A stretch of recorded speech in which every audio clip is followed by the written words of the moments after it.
Bienvenidas y bienvenidos a Zoom Electoral, el programa de la televisión pública que les propone ejercitar el análisis, la memoria y la información para fortalecer la democracia.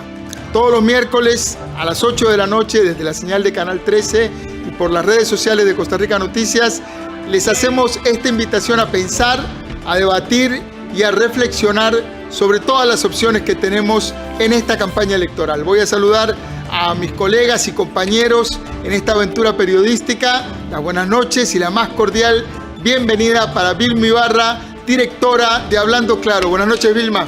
Hola, buenas noches, Ernesto. Qué gusto saludarte y qué gusto que ustedes nos den la bienvenida, que nos permitan estar en sus hogares esta noche y compartir una emisión más de Zoom Electoral, un programa que hacemos con mucho entusiasmo, con la determinación de coadyuvar en el empeño de proporcionar información que nos permita tomar una buena decisión para la primera ronda electoral, la del primer domingo de febrero, que nos va a poner frente a la responsabilidad y el privilegio ciudadano de emitir el voto en libertad.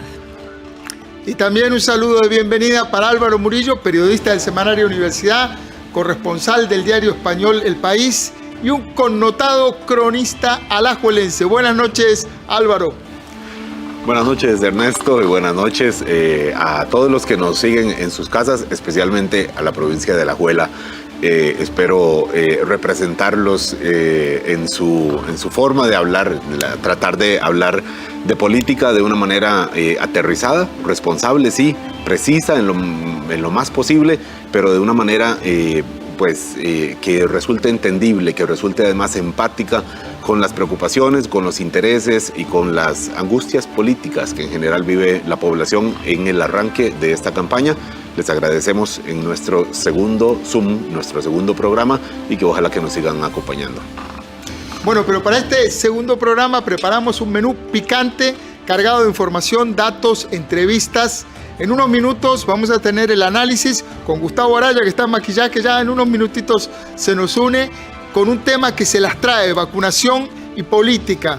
Además vamos a tener la biografía no autorizada de Fabricio Alvarado, quien va con doble candidatura por el Partido Nueva República, y también una entrevista de mano a mano con Eduardo Cruikshank, candidato presidencial por el Partido Restauración Nacional.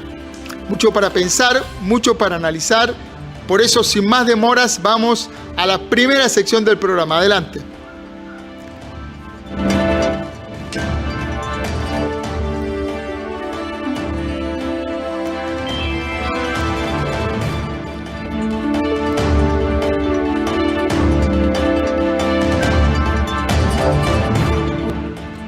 Bueno, en A Fondo, básicamente tratamos de analizar, razonar y buscar algunas respuestas para las preguntas que muchos nos hacemos sobre la oferta electoral que tenemos por delante.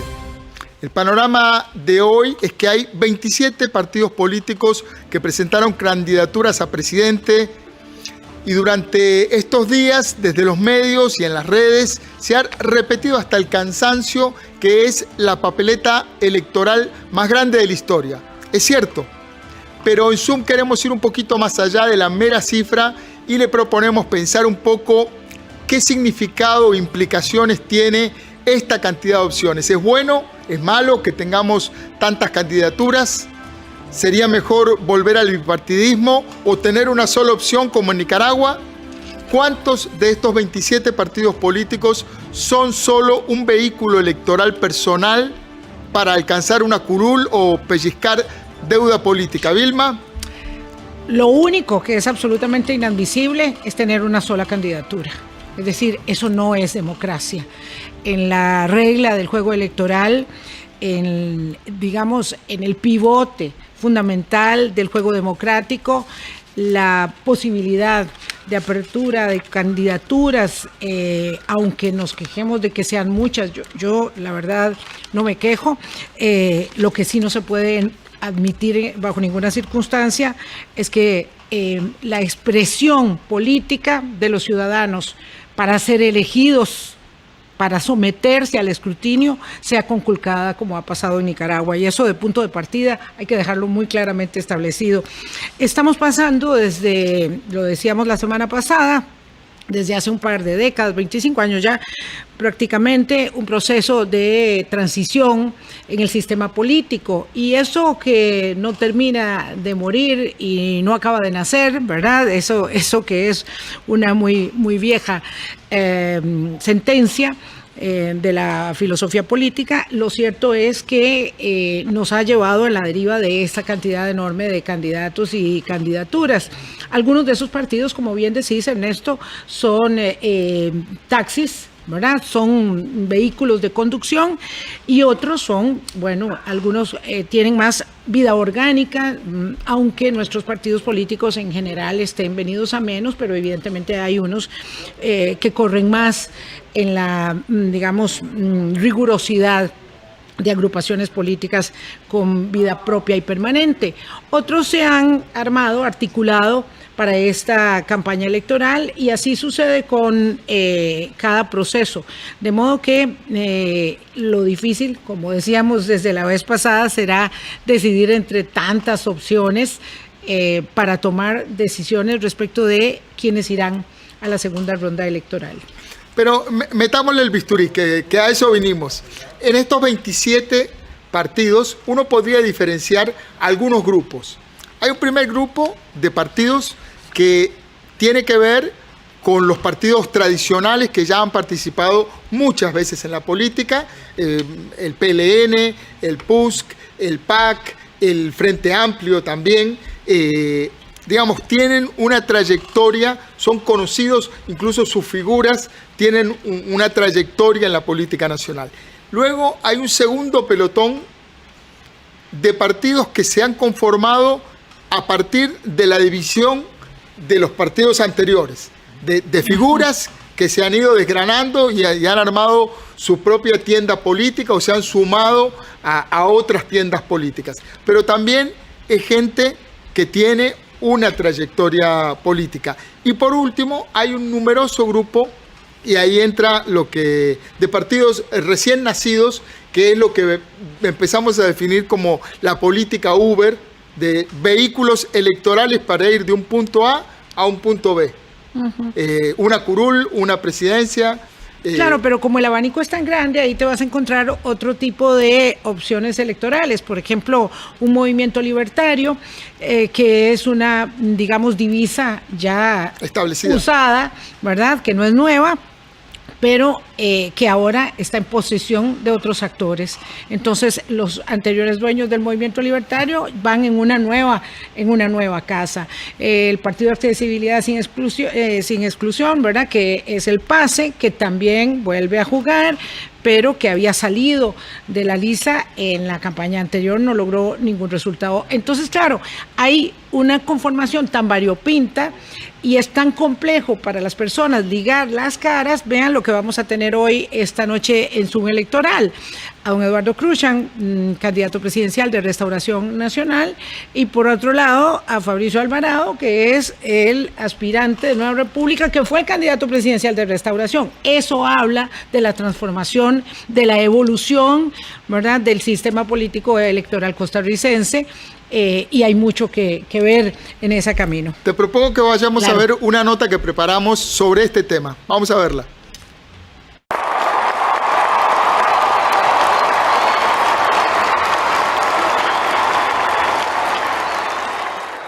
Esta es la escena que 27 políticos sueñan llegar a vivir en mayo del año próximo. Ellos sueñan con el momento en que Carlos Alvarado camine hacia uno de ellos y le coloque la banda presidencial sobre los hombros. Sueñan con convertirse en el próximo o la próxima presidenta de Costa Rica. Pero antes de llegar a esa primera ronda electoral del 6 de febrero, hay primero que transitar 4 meses y medio de durísima campaña electoral. Meses en los que la ciudadanía deberá primero aprenderse al menos los 27 nombres, apellidos y las caras de los candidatos y candidatas. Cristian Rivera, Alianza Demócrata. Carmen Quesada, Justicia Social Costarricense. Camilo Rodríguez, Renovación Costarricense. Eduardo Cruikshank, Restauración Nacional. Eliezer Feinstein, Liberal Progresista. Fabricio Alvarado, Nueva República. Federico Malavasi, Unión Liberal. Grady Moya, Fuerza Nacional. John Vega, Partido de los Trabajadores. José María Figueres, Liberación Nacional. José María Villalta, Frente Amplio. Linet Saborío, Unidad Social Cristiana. Luis Alberto Cordero, Movimiento Libertario. Maicela Morales, Unión Costarricense. Martín Chinchilla, Pueblo Unido. Natalia Díaz, Unidos Podemos. Oscar Campos, Encuentro Nacional. Oscar López, Accesibilidad sin exclusiones. Rodolfo Hernández, Republicano Social Cristiano. Rodolfo Pisa, Nuestro Pueblo. Rodrigo Chávez, Progreso Social Democrático. Rolando Araya, Costa Rica Justa. Roland Jiménez, Movimiento Social Democrático. Sergio Mena, Nueva Generación. Vivian Quesada, Fuerza Democrática. Wilmer Ramos, Acción Ciudadana. Walter Muñoz, Integración Nacional.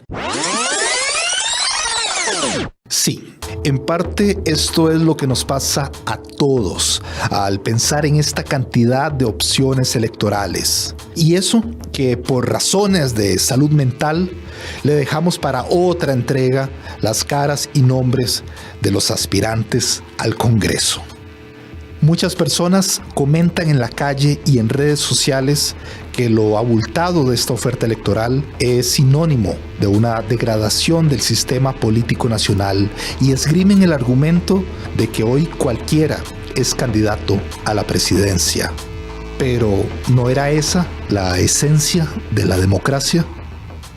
En lugar de una oferta tan amplia, podríamos tener un escenario como el que vive hoy Nicaragua, con un sistema de partido y candidatura única.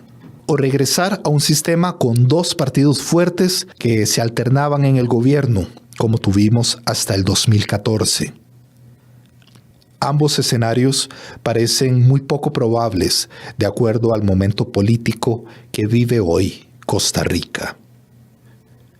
Gustavo Román, vocero del Tribunal Supremo de Elecciones, ve que esta oferta electoral tan poblada refleja la fortaleza de un sistema abierto en el cual distintos actores pueden aspirar a cargos sin exclusión política o ideológica. Muestra un sistema que no discrimina en el origen, sino que deja esa decisión en manos de los ciudadanos. Es reflejo también de la profunda debilidad del sistema de partidos políticos, de las identificaciones partidarias en Costa Rica, que permiten a los liderazgos políticos cambiar de divisa y de color partidario sin que eso les represente mayor costo electoral, y que permite también la existencia de muchos partidos políticos cuya inscripción registral en el papel no se corresponde con la realidad de una vida interna partidaria, sino que más bien pues, son canales de satisfacción de ambiciones más personalistas.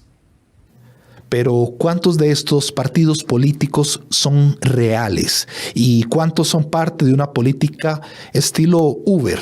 Es decir, de partidos políticos que son solo vehículos electorales para una candidatura de ocasión.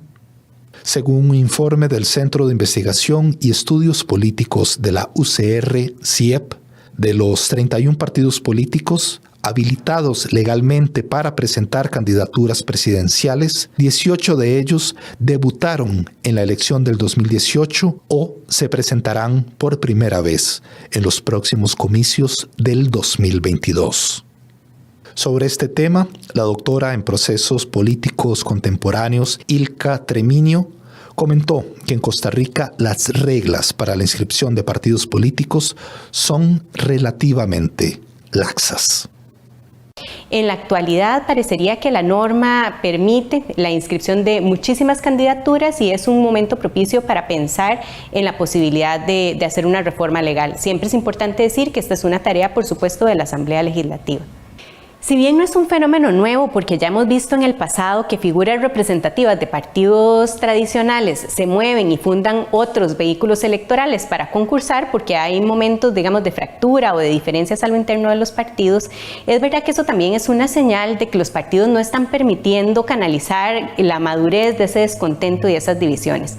Ahí lo que quizá valga la pena señalar es que no necesariamente porque tengamos tantísimos partidos políticos ponemos en entredicho la calidad democrática, porque el número de partidos no es una variable o un indicador de la calidad de la democracia. Sin embargo, sí nos genera algunas alertas con respecto a la transformación del sistema de partidos. Valdría la pena señalar los siguientes aspectos. Cuando los partidos políticos son vehículos electorales, usted los llamaba partidos taxi, partidos Uber, ¿verdad? En realidad estos partidos carecen de una estructura y unas bases sólidas.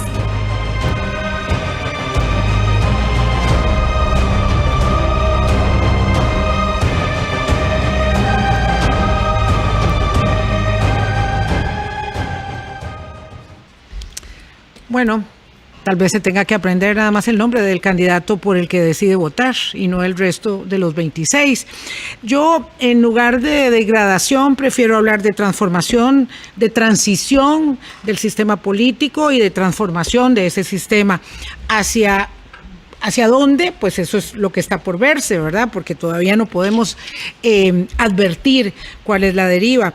Pero sí estoy de acuerdo con Ilka en que el número de partidos no es un sinónimo de calidad, y además quisiera dejar otra cosa establecido, porque siempre tendemos a pensar que somos como únicos y no somos nada únicos. Es decir, este fenómeno se está produciendo prácticamente en la mayoría de las democracias.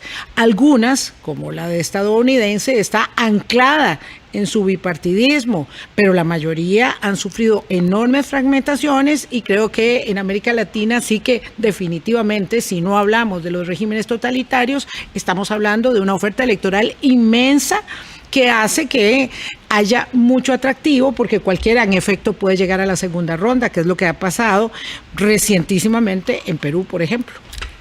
Entonces, bueno, primer punto, la cantidad no es degradación. No es degradación. No es. También creo, Vilma, que estamos viendo un proceso, esta transformación de la que vos apuntás. Los procesos sociales son mucho más lentos que los procesos legales. Uh-huh. Entonces la sociedad se está transformando y nuestro sistema legal de partidos, nuestra democracia, tal vez está anclada en un sistema presidencialista. Uh-huh. Y deberíamos migrar prontamente evolucionar hacia alguna otra forma legal que le dé cabida a esta multiplicidad de partidos. Y te apunto otra cosa más. Hay un proceso en paralelo que es el debilitamiento de las identidades partidarias. Uh-huh. La gente antes era de un partido y hasta lo heredaba a los hijos, la divisa. Hoy hay un pragmatismo mucho más fijado en qué me ofrece en este momento, y si mañana otro candidato me ofrece otra cosa, cambio. Sí, por supuesto. Claro, esta transformación es muy compleja, ¿verdad? Entonces uno tiene que tratar como ciudadano, sobre todo como elector, ¿verdad?, de poder valorar con mesura, ¿verdad? Y entendiendo que la política es tan visceral, tan emotiva, más que racional, porque esa es la verdad del juego electoral, y ya lo vamos a ver ahora cuando hablemos de vacunas y política, y el experto es Gustavo en estos temas, en estas valoraciones, pero lo cierto es que el ejercicio, ¿verdad?, del votante es un ejercicio complejo, difícil. Algunos analistas estiman que es a los partidos y a los candidatos a los que les toca establecer toda la responsabilidad, pero yo creo que a los electores, y yo me incluyo entre los electores, nos toca una parte de la tarea que no es desdeñable. Sin duda, este tema de la variedad y de los tipos de partidos va a ser uno de los grandes temas de debate en esta campaña, en las calles y en las redes. Como va a estar en las redes, te propongo que vayamos a redes con don Álvaro Murillo. Adelante, Álvaro. Gracias.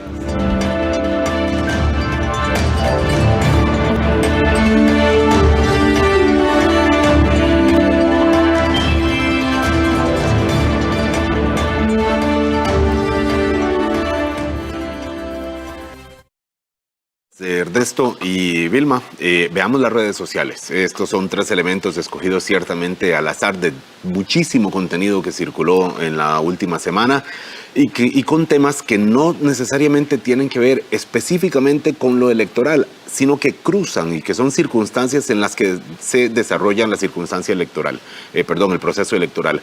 Un ejemplo es un tuit de César Calvo, es un usuario de esta red social que se identifica política con este nombre, y dice: en las elecciones 2018 Costa Rica se polarizó entre quienes estaban a favor o en contra del matrimonio igualitario. Para este 2022 será entre candidaturas que apoyan la vacuna obligatoria contra la COVID-19 y quienes se oponen a esta. Bueno, podemos ciertamente introducirlo como un elemento que ciertamente ha aparecido en esta campaña electoral. Habría que ver si está, y aquí saludamos a Gustavo Araya, que ya está con nosotros hoy en este segundo programa de Zoom. Gustavo, el elemento de vacunas dentro de este proceso electoral, ¿da para hablar de una eventual polarización? Hablo en términos de volumen, entendiendo polarización como, bueno, un país o una sociedad dividida en dos. ¿Da para hablar de eso, Gustavo Araya? Buenas noches. Buenas noches, Álvaro, un placer como siempre. Mira, yo creo que aquí lo que está pasando es que efectivamente ante una oferta tan robusta, tan grande, tan amplia de partidos políticos, la captura del electorado, la captura de la atención del electorado es un elemento importantísimo. Entonces, no es el tema que llegue a polarizar, sino el tema que se pueda polarizar desde los partidos políticos. Y efectivamente el tema de la vacunación, en este caso este usuario de una red social lo está señalando, es probablemente en este momento, yo no sé si efectivamente eso va a ser a futuro, pero por lo menos de momento está demostrando que para poder lograr la atención del electorado, algunos partidos políticos han echado mano de polarizar sobre temas como por ejemplo el de la vacunación obligatoria, para poder con esa polarización destacar de entre toda la oferta político-electoral que existe en este momento. Supone uno que para hablar de polarización tendrá uno de todos esos candidatos, tendrá que posicionarse como el abanderado, como ocurrió hace 4 años con Fabricio Alvarado, que se posicionó como uno de todo ese sector que dejó a muchos otros que pensaban como él, que tenían posiciones similares, de alguna forma de lado, y él se erigió como representante de esto. Sin duda alguna, lo que pasa acá es que es una ruleta rusa en dos sentidos, como las redes sociales, un 2.0, ¿verdad? Es tanto el candidato que logre posicionarse en esos temas para poder polarizar entre dos sectores, que después podríamos hablar de cuáles son, pero efectivamente, además, la selección que la propia población electoral señale que es el mejor referente para estar, digamos, al frente de esa polarización. Ciertamente, en el fondo está el debate de la acción privada versus la acción pública, de esta manera expresada con la vacunación. Otro tema que surgió en esta semana y que se engarza en la campaña electoral, y es el proyecto de ley para rebajar los marchamos. Nadie podrá decir que no tiene un componente popular, populista, si se quiere decir así, de parte de los diputados que propusieron este proyecto, porque en los beneficiarios van todos, quienes fueron afectados por la pandemia y quienes no. Me aparece un tuit de Rodrigo Chávez. Ciertamente este es otro tema. Ahorita vamos con el tema de los marchamos. Rodrigo Chávez, candidato presidencial del Partido Progreso Social Democrático, dice: detrás de todo esto, y cuando decimos todo esto es la denuncia por acoso sexual, que fue además ya publicada internacionalmente en un medio como Wall Street Journal esta misma semana, decía: detrás de todo esto hay pequeños pero poderosos grupos que tienen miedo al crecimiento que hemos tenido en las últimas semanas, eso dice él, que ha tenido un crecimiento, suponemos, de apoyo popular, y le da temor que Rodrigo Chávez, o sea, él mismo, llegue al poder a poner en orden al caos en que está sumido este país. Cuando dice 9-10 significa que antes ha puesto ya 9 tweets, que esto es lo que se llama un hilo, y este fue el mensaje final de esta conferencia de prensa que dio ayer y que este contenido que posteó en la red social Twitter. Es muy interesante porque es una estrategia, Álvaro, que efectivamente pone el candidato contra la pared. Tanto él como una de sus principales voceras que estuvo la semana pasada acá, ¿verdad? Que ha sido, digamos, la vocera principal para dar a conocer, doña Pilar Cisneros, para dar a conocer la estrategia que han llevado a cabo, y es una estrategia que dentro de un juego de lenguaje, digamos, en política, que es muy común, es el acto reflejo, es señalar un complot o señalar una acción indebida de otro sector para, digamos, distraer la atención precisamente sobre el señalamiento que existe. Pensar que el Wall Street Journal de alguna manera se preste para un juego local en un país tan pequeño como Costa Rica, en un electorado, es, digamos, reducir bastante, es sobresimplificar una acción que efectivamente no tiene ningún sentido. No veo al Wall Street Journal jugando un juego tan corto como ponerse a pensar que pues, esto puede, digamos, ser de alguna manera un intento de complot desde el extranjero para que él no llegue a la población, con un candidato que en las encuestas en realidad no ha tenido un crecimiento importante, sino que no pasa más allá de un 2% de las intenciones de voto. Este elemento justamente iba a apuntar. Realmente habría que ver a qué se refiere con este crecimiento que dice haber recogido en las últimas semanas. Vamos a un tercer elemento de las redes sociales, me parece que es de doña Linet Saborío, candidata presidencial del Partido Unidad Social Cristiana. Nótese pues la celebración, digamos gráficamente, además puesta la celebración que atribuye por la aprobación del proyecto de ley que rebaja el marchamo. Decíamos como un proyecto que claramente tiene un elemento popular, a quien no le gusta que le cobren menos, no importa de qué se trate. Esto se propuso como un alivio supuestamente ligado a los deterioros de la pandemia y dice doña Linet, se logró un alivio económico aprobado en primer debate, cosa que ocurrió esta semana en esta seguidilla de aprobaciones que ha habido en la Asamblea Legislativa.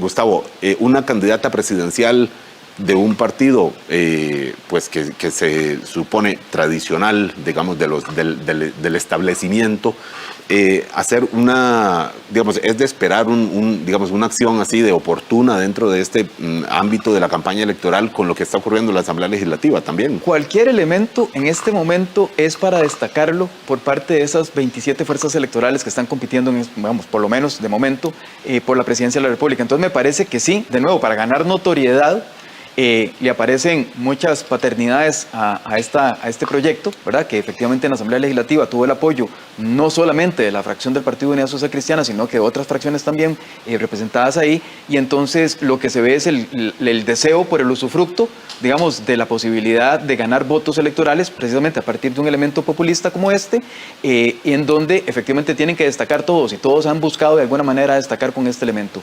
Doña Linet no se separa de momento, de no verse claramente una estrategia de comunicación perfilada precisamente para lograr esa notoriedad por sobre el resto de los partidos políticos y con una candidata que además tiene una ventaja por sobre las demás, y es que siendo una de las 5 mujeres candidatas en este momento a la presidencia de la República, 5 mujeres nada más dentro de la veintena de candidaturas existentes, digamos, echa mano de un recurso que, digamos, podrían echar mano cualquiera otro de los partidos políticos. Entonces tampoco logra distanciarse del resto de las fuerzas electorales. Muy bien.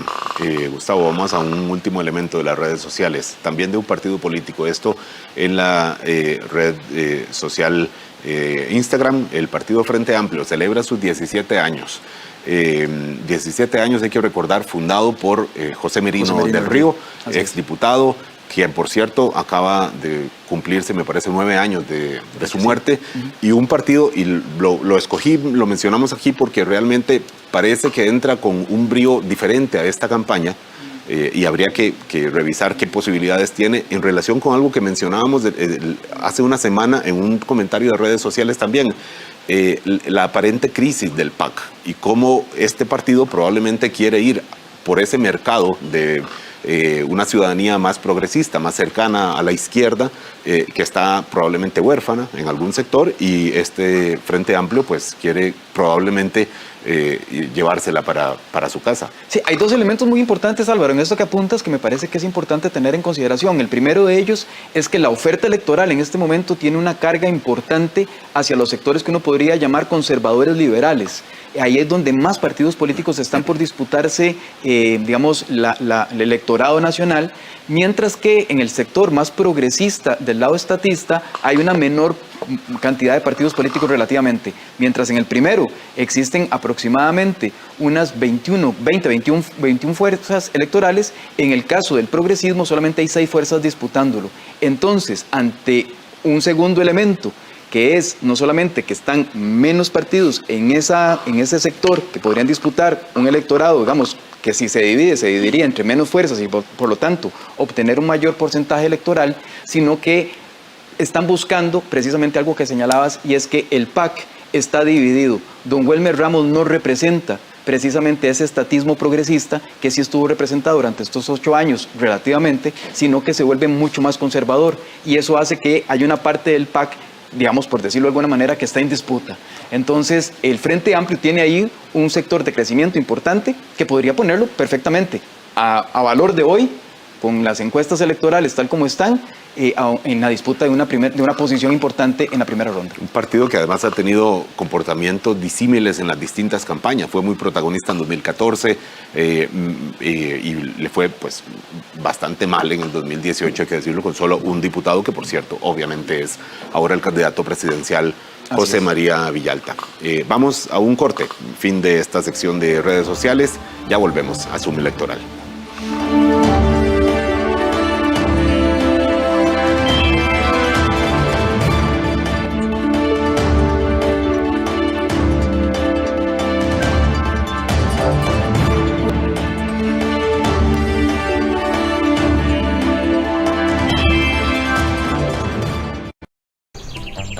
Para protegerme contra la COVID debo estar vacunado y tener mi esquema completo. Pero para tener una protección mayor, uso correctamente la mascarilla, lavo mis manos constantemente y mantengo la distancia física. Es mi responsabilidad protegerme y así cuidarnos entre todos. Caja Costarricense de Seguro Social. Esta semana en La Última Misión del Ángel, el amor. 짠!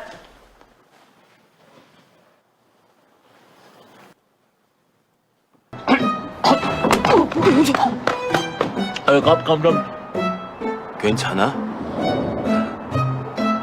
Los sábados a las 3 de la tarde, aquí en 13, Costa Rica Televisión. La historia de dos mujeres colombianas de diferentes épocas, pero con varias similitudes en sus vidas. Profesoras, viudas, con hijos desaparecidos y desplazadas a causa de la violencia centenaria en sus territorios. Nosotros estamos hechos de historias, de historia. Yo con mi general siempre sueño, cuando estoy despierta o cuando estoy dormida. La Loca Margarita, una serie de parte de la historia de Colombia.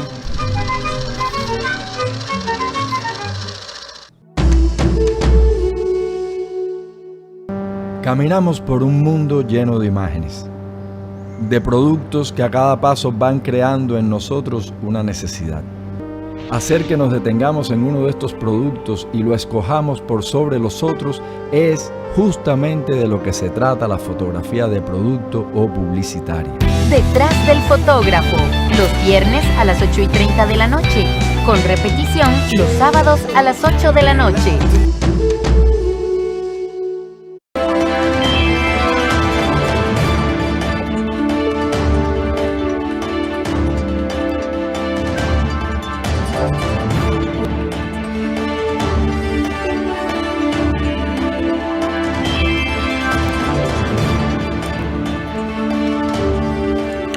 Ocho y 33 de la noche y estamos de regreso aquí en Zoom Electoral. ¿Qué quieren las personas que van a votar? ¿Cuáles son sus dudas y necesidades? Para canalizar la voz de distintos sectores y personas de diferentes condiciones sociales, todas las semanas invitamos para que le pregunten a los y a las candidatas lo que quieren saber. Vamos a ver ahora la pregunta de Smith Jiménez, un estudiante de Cartago. Adelante, vamos con la pregunta. Cada día que pasa, vemos como en Costa Rica la salud mental se convierte en una situación preocupante. Específicamente, ¿qué haría usted como presidente para impulsar políticas públicas que mejoren la salud mental de los y las costarricenses? La respuesta se la pedimos a Sergio Mena, candidato del partido Nueva Generación. Veamos lo que dijo. En el gobierno de Nueva Generación estaremos liderando desde Casa Presidencial, en coordinación con el Ministerio de Salud, con la Caja Costarricense de Seguro Social, políticas públicas y directrices atinentes a mejorar la salud mental de los costarricenses. En primer lugar, tenemos que hablar de la parte educativa, de la formación, desde el tema del colegio, de la escuela. Tenemos que enseñar a nuestros niños y adolescentes a gestionar sus emociones, a que vean temas que tengan que ver con inteligencia emocional. Sabemos que muchos hogares hoy son disfuncionales, están jefiados por una madre, por un padre, y entendemos que hay muchos desafíos con el tema del internet, con el tema de la tecnología y mucha presión social que no necesariamente muchas veces trae cosas positivas. Por eso ocupamos fortalecerlos en esa preparación a los adolescentes y a los niños y a los jóvenes de nuestro país. Además, tenemos que luchar por no ver el tema de salud mental únicamente como un tema de psicólogo, de psiquiatra, profesionales que son muy importantes, sino también como un tema de integridad del ser humano. Quien acceda a poder tener el dinero para poder pagar sus cuentas, pueda tener empleo, que pueda tener esparcimiento cultural, que puedan hacer el deporte, que puedan requerir la recreación, por lo que estaremos promoviendo espacios para que puedan también compartir las personas en la manera de recreo. Es muy importante que la cultura tenga un espacio en el tema de la salud mental de los costarricenses. Y en esta sección vamos a ir preguntando y mostrando una variedad muy amplia del espectro ideológico y de la oferta política. Vamos ahora a seguir analizando la realidad nacional, los temas que están en la política. Vamos a nuestra sección de estrategia y datos.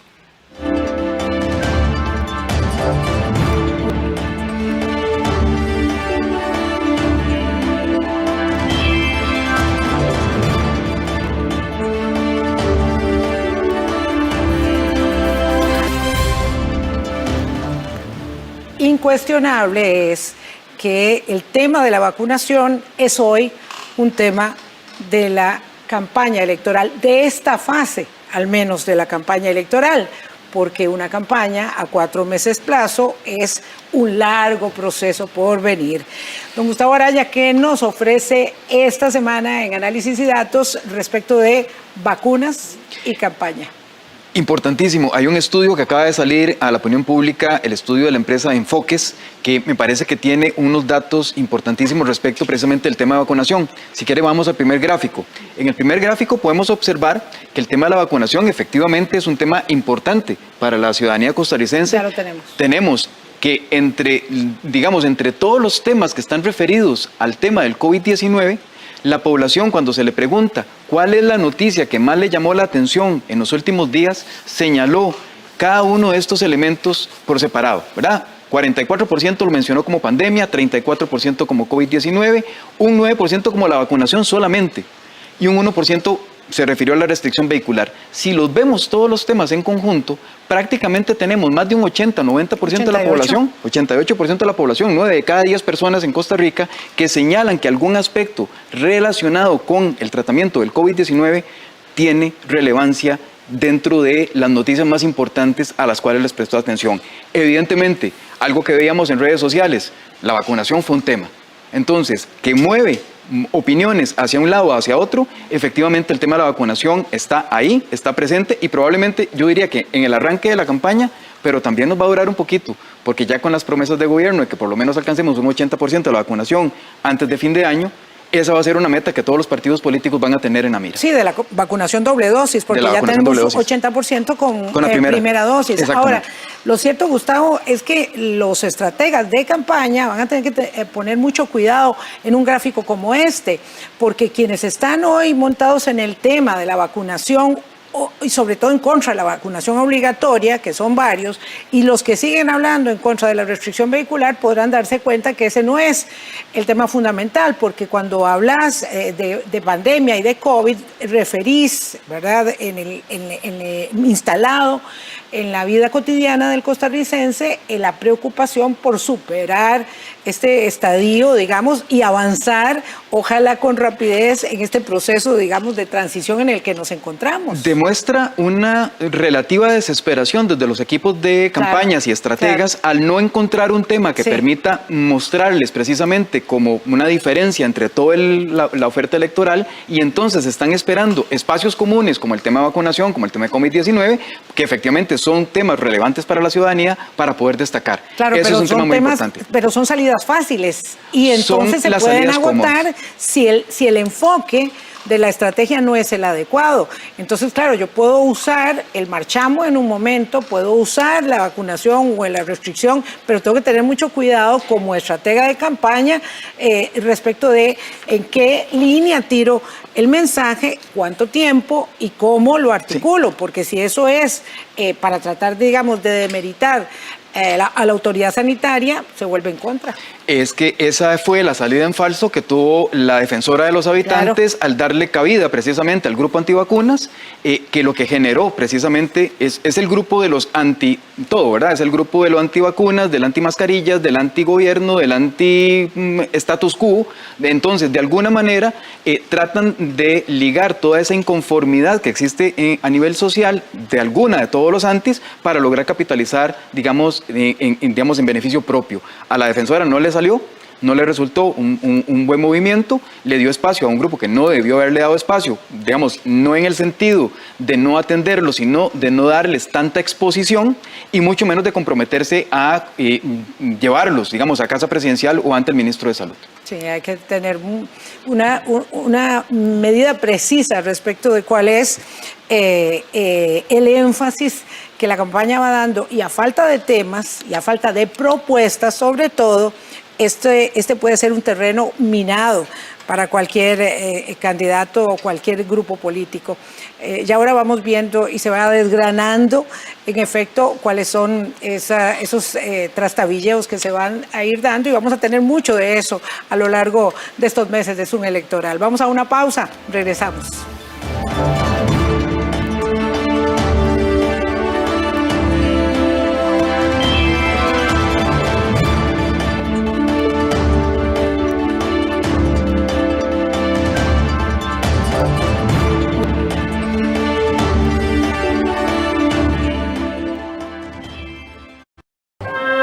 Todo este mes de octubre estaremos transmitiendo en nuestro espacio Dominio Documental diferentes documentales que nos muestran cómo se va construyendo la Costa Rica del Bicentenario, los jueves a las 10 de la noche y los domingos a las 10 de la mañana, aquí en 13, Costa Rica Televisión. Esta semana en La Lista de Eric, el fuego de la victoria. Me encantan los fuegos artificiales, desde que soy niño los compro todos. Solo me he hecho una pregunta, ¿saben todos estos años quién hace estas maravillas, estas obras de arte? El tema es que para poder averiguar quién se dedica a los fuegos artificiales de manera profesional, me enviaron venir para acá, una base militar. Interesante el tema, ¿no? La Lista de Eric, los sábados a las 11:30 de la mañana, en 13, Costa Rica Televisión. Es sorprendente estar acá adentro, sobre todo porque es muy real, cuando vas volando. Desde Ecuador hacia los más diversos rincones del planeta, la ruta de Enrique, los sábados a las 12 mediodía, aquí en 13, Costa Rica Televisión. El cacao se cultiva en América Central y del Sur desde hace miles de años. Para los mayas y aztecas el cacao era un regalo de los dioses. También en Panamá, el cacao ha sido siempre una de las plantas alimenticias, medicinales y para rituales más importantes de la población indígena. Economía creativa, los domingos a las 8:30 de la mañana, solo en 13, Costa Rica Televisión.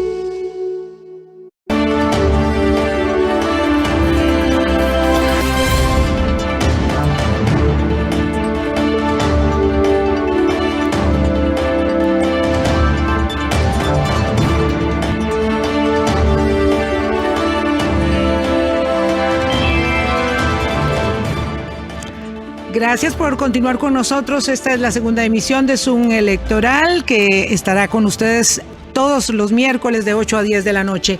En nuestra biografía no autorizada les presentamos hoy a Fabricio Alvarado, periodista, como otros aspirantes a la presidencia o a la candidatura presidencial para los comicios de febrero próximo.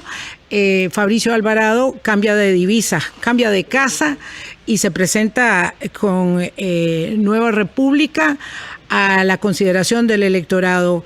Un hombre polémico que ya juega en las lides políticas con experiencia de un partido de base neopentecostal. En fin, la biografía no autorizada a continuación. Nombre: Gerardo Fabricio Alvarado Muñoz. Edad: 47 años. Candidato a presidente o diputado por la provincia de San José. Partido Nueva República. Profesión periodista. Trayectoria política. Diputado por el Partido Restauración Nacional en el periodo 2014-2018. Candidato presidencial con Restauración Nacional en el 2018. Fundador Partido Nueva República 2018. Gerardo Fabricio Alvarado Muñoz había llegado a su vida adulta sin interés en la política, pero una cadena de casualidades lo fue colocando en los caminos de la disputa por el poder y lo llevó incluso hasta triunfar en la primera ronda electoral por la presidencia en el 2018. Así, comprobó que en la política hay terreno para casos casi milagrosos, como el suyo. Hoy ya todos saben quién es Fabricio. Es el representante de una parte del sector político que germinó desde la red de iglesias evangélicas y que se convirtió en la revelación de las pasadas elecciones a la presidencia.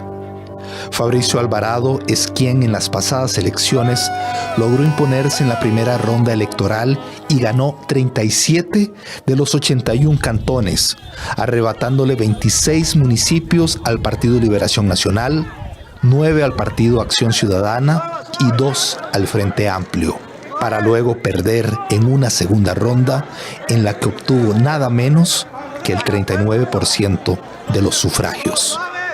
Ese Fabricio es el mismo que intentará por segunda vez llegar a Zapote en el 2022 y averiguar cuánto de la popularidad que tuvo en 2018 formó parte de un prodigio y cuánto es perdurable, aunque el escenario político y social haya cambiado durante estos 4 años.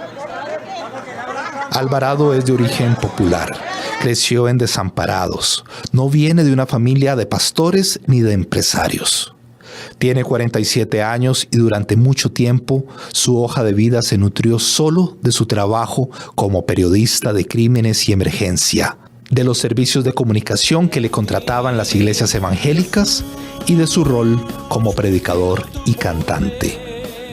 Uno de los factores que golpeó más duramente su imagen pública fue que Fabricio Alvarado es considerado como un hijo pastoral del autoproclamado profeta Ronnie Chávez, que en el pasado satanizó al símbolo católico de la Virgen de los Ángeles y dijo que la Virgen es un espíritu babilónico que debe caer. Sin embargo, este Fabricio Alvarado, el del 2021, es diferente. El cambio más notorio es su nueva bandera. La bandera de la agrupación llamada Nueva República, que intenta alivianar el peso religioso, pero sin apartarse de él. Pero hoy Fabricio Alvarado no es el único rostro del movimiento político de base neopentecostal, y mucho menos es el único candidato del conservadurismo religioso, movimiento que también lo apoyó con fuerza en la última competencia electoral. Fabricio compite ahora contra excompañeros suyos y contra otros dirigentes que nunca lo apoyaron con entusiasmo. Y compite también contra una variedad de candidaturas, algunas de la política tradicional y otras candidaturas novedosas que miran con interés el potencial electoral que cultivó Fabricio en el 2018. El ahora candidato por el Partido Nueva República ha dedicado 3 años a capacitarse, a pulir su agrupación y su mensaje, a medir el terreno y a configurar respuestas que vayan más allá de los 2 minutos habituales que le permitían superar sin mayores problemas los debates en televisión. Ha invertido para presentarse más como un político con planes que como un predicador bendecido por los milagros de la política. Pero fue en 2017 cuando llegó, como caído del cielo, un factor que cambió radicalmente el tono de la campaña electoral. El anuncio lo dio la vicepresidenta costarricense Ana Elena Chacón, quien envió la consulta a la Corte Interamericana sobre el tema desde hace 2 años. Es valiosa la ocasión para reiterar el profundo respeto que nuestro país profesa a las funciones y competencias de la Corte, la aplicación e interpretación de la Convención Americana. Por esa razón, hoy nuestro Estado reafirma el compromiso ineludible de acoger, respetar y acatar en su totalidad este criterio. El fallo de la Corte Interamericana de Derechos Humanos en favor del matrimonio igualitario encendió a los grupos conservadores y Fabricio Alvarado fue su abanderado. Desde ese momento, la batalla electoral se polarizó entre derechos humanos y religión. Ahora, mucha más gente conoce a Fabricio, pero su estrategia es diferente. Se presenta al 2022 con 2 candidaturas simultáneas. La primera como aspirante a la presidencia, pero si ese plan falla, tiene una segunda opción, ya que también se presenta como candidato a diputado. Llegaría así a una asamblea legislativa que ya conoció entre 2014 y 2018, cuando era solo uno más en el llamado bloque cristiano, que abanderaba las posiciones más conocidas del sector, como la defensa de la familia tradicional, de la que el ahora candidato sigue mostrándose como ejemplo. Su esposa, Laura Moscoa, y las 2 hijas menores de edad tienen presencia frecuente en las redes sociales de este hombre que en el 2018 se ofrecía como uno de los rostros nuevos que pedía una parte del electorado. Las finanzas electorales de Restauración Nacional en la campaña que tuvo a Fabricio como candidato son objeto aún de una investigación penal por supuestos delitos en el financiamiento. La denuncia del Tribunal Supremo de Elecciones ante la Fiscalía hablaba de la supuesta recepción de dinero en efectivo en bolsas plásticas negras, como publicó la prensa en el 2019. El caso fue revelado por el diario La Nación este miércoles. Dinero en efectivo entraba a la sede de la campaña de Fabricio Alvarado en bolsas. Así lo señalan testimonios de exempleados del comando en el informe que presentó el Tribunal de Elecciones ante el Ministerio Público por la investigación de una supuesta estructura paralela. Se recibía dinero en fajos de $1,000. En el expediente aparece esta fotografía de una bolsa con dinero, al parecer, de la campaña de Restauración Nacional. En la casa de campaña se manejaba mucho dinero en efectivo. Jonathan Picado traía las bolsas de dinero en efectivo a la casa de campaña y siempre eran dólares.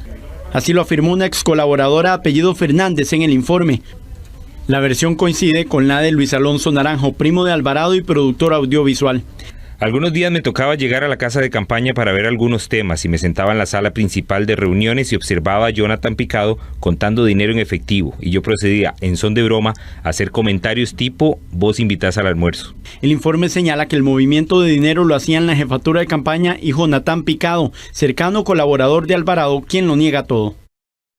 Como parte de una aparente estructura paralela de financiamiento, hubo fajos de billetes con $1,000 para pagar servicios no reportados y pagos de hasta 60 millones de colones a supuestos proveedores no registrados ante el Tribunal Supremo de Elecciones, según dice el expediente que contiene el testimonio de 3 ex colaboradores de esa contienda y que aún sigue bajo investigación en la Fiscalía. El señalado era Juan Carlos Campos, productor de eventos que se incorporó como jefe de campaña después del triunfo en primera ronda, cuando ya estaba asegurado un alto monto por deuda política, aunque él rechazó cualquier responsabilidad suya en las posibles irregularidades. Fabricio Alvarado niega estar vinculado a estas anomalías con dinero de campaña y también las niega el grupo de 6 diputados actuales del bloque Nueva República, quienes han intentado posicionarse como un núcleo de oposición dura contra el gobierno del PAC. Los diputados de Nueva República se diferencian de los otros diputados cristianos que se quedaron en Restauración Nacional, votando contra la reforma fiscal en el 2018 y ahora rechazando parte de la agenda de ajuste fiscal del acuerdo con el Fondo Monetario Internacional. La campaña, sin embargo, ha empezado y pone a Fabricio Alvarado a prueba. Tras los nulos resultados del partido en las elecciones municipales del 2020, el periodista se postula en una fórmula presidencial acompañado por su colega y amigo de universidad y compañero de grupos religiosos, Francisco Prendas, y por la abogada católica de dura posición antiaborto, Alexandra Loría Beche. Todos son candidatos a una curul también en sus respectivas provincias, por si no se da la presidencia, según admiten. Soñemos en grande y la esperanza va a ganar. Son algunas de las frases de enfoque positivo que adopta en esta ocasión. Soy como ustedes, un tico más. Dice después de recordar que lo suyo no son las élites ni los títulos académicos, que prefiere las parábolas del fútbol o las comparaciones de molde popular para vencer a esos que él también llama los mismos de siempre.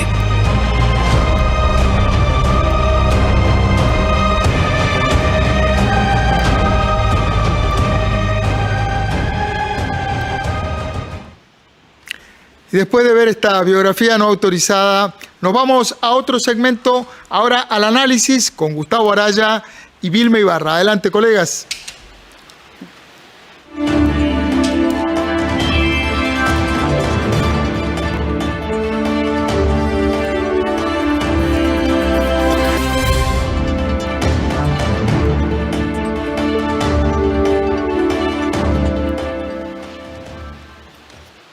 Cerca de las 9 de la noche. Vamos a ver una segunda gráfica, siempre en el énfasis que ponemos hoy, que es vacunación obligatoria y política electoral. Don Gustavo, ¿qué nos trae para esta segunda aproximación?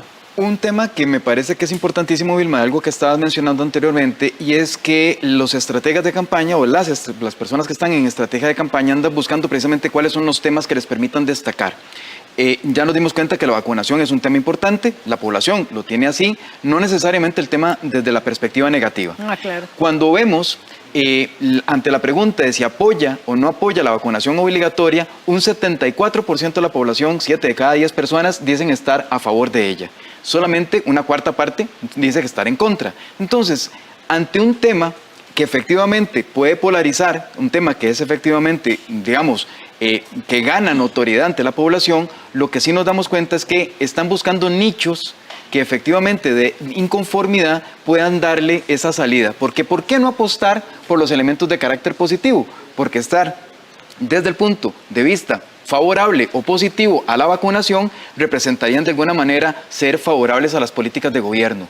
Tienen que mostrarse los partidos políticos de alguna manera, aunque sea de manera desesperada en algunos casos, digamos, contrarios a las políticas de gobierno, aunque eso signifique ponerse en contra de la vacunación obligatoria. Yo quisiera hacer dos anotaciones a este cuadro. En primer lugar, es muy significativo, ¿verdad?, que sobre este tema, en el cuadro anterior un 30% de las personas no habían opinado. Sobre este tema, en Costa Rica, todo el mundo tiene una opinión. Absolutamente. Entonces, o sea, hay 2% de la población que no supo o no respondió, pero hay un 98% de la gente, un 98% de la gente que sí se pronuncia, ¿verdad? Esto me parece que es un dato significativo. Lo otro que quería anotar es que tradicionalmente en Costa Rica la reticencia vacunal ha sido muy baja.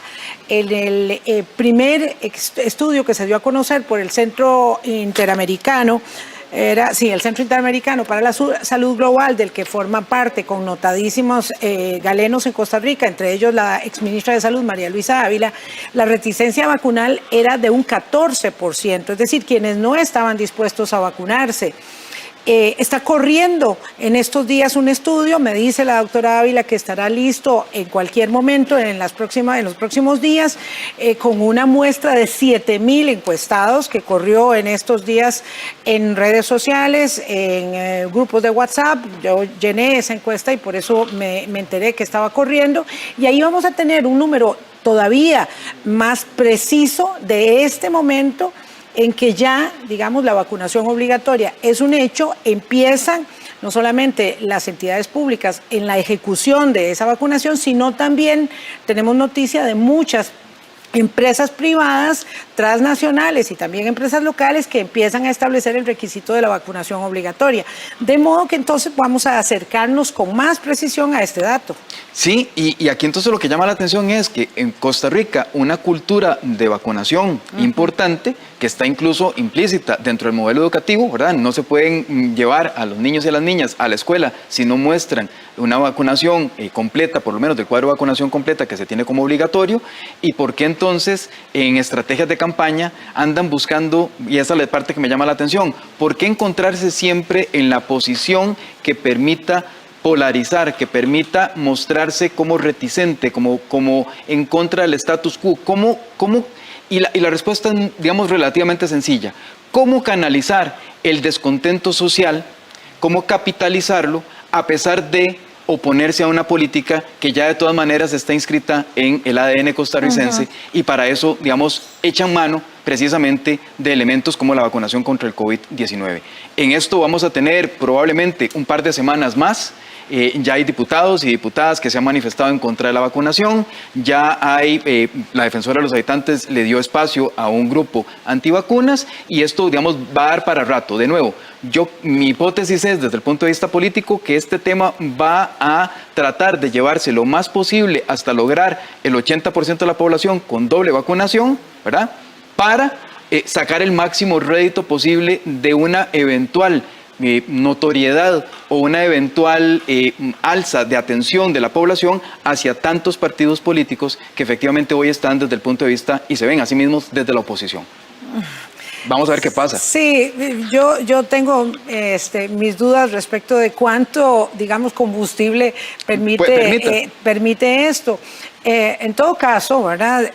Pensando en el premio que acabamos de recibir tan honroso de parte de los herederos de la corona británica, de la Fundación Royal, por la preservación del planeta y nuestra política de pago de servicios ambientales, uno podría considerar, y ahí está el trabajo de nuevo de los estrategas, porque estoy hablando de papas y no de chayotes, tiene una relación, uno podría considerar que la política pública de Estado de Costa Rica, de apostar a la renovación de la cobertura forestal que nos ha dado tan buen resultado, es exactamente la misma política pública sanitaria de Estado que a lo largo de tantos años configuró un eje tan fuerte que es el eje de las vacunas, de la atención primaria, de la solidez y la solvencia del sistema sanitario, que es, digamos, más allá del gobierno de turno. De modo que apuntalar en contra de una política sanitaria pensando que eso da rédito de corto plazo, y lo digo también por aquellos troles de las redes sociales que nos están apuntando fuertemente en este momento, es que estamos hablando de política pública sanitaria de Estado, no de gobierno. No del gobierno. Y eso es muy interesante lo que estás apuntando, Vilma, porque efectivamente ya hay algunas candidaturas que se han manifestado también favorables a políticas públicas contrarias a ese modelo costarricense de años, ¿verdad? Incluso personas como el candidato Rolando Araya, que viniendo de un partido político como Liberación Nacional, uno de los principales precursores de la conservación en el país, habla de una política de extracción, ¿verdad? Y hay otras candidaturas que lo están haciendo. De nuevo, es tratar de ganar notoriedad y atención del electorado con posiciones que resulten contrarias, porque por contrarias resultan de nuevo, digamos, de llamada de atención para los medios de comunicación, para muchas gentes, y por lo menos hablan de ellos en redes sociales y en las conversaciones normales, que es donde se define el voto. Que hablen, aunque sea mal. Que hablen, aunque sea mal, eso es una política que todavía sigue funcionando para algunas estrategias.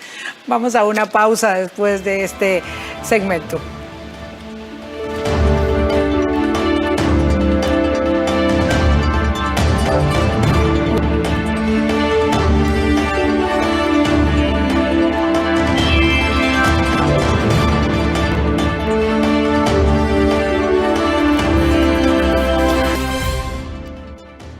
Esta semana en Nuestra Hermana Toto. Escuchen, tengo que quitarles la ayuda monetaria. El vestido de mamá. Se puso el vestido para salir. Su tocado tampoco está. ¡Mamá! ¡Mamá! nuestra hermana Toto. De lunes a viernes a las 2 de la tarde, aquí en 13, Costa Rica Televisión.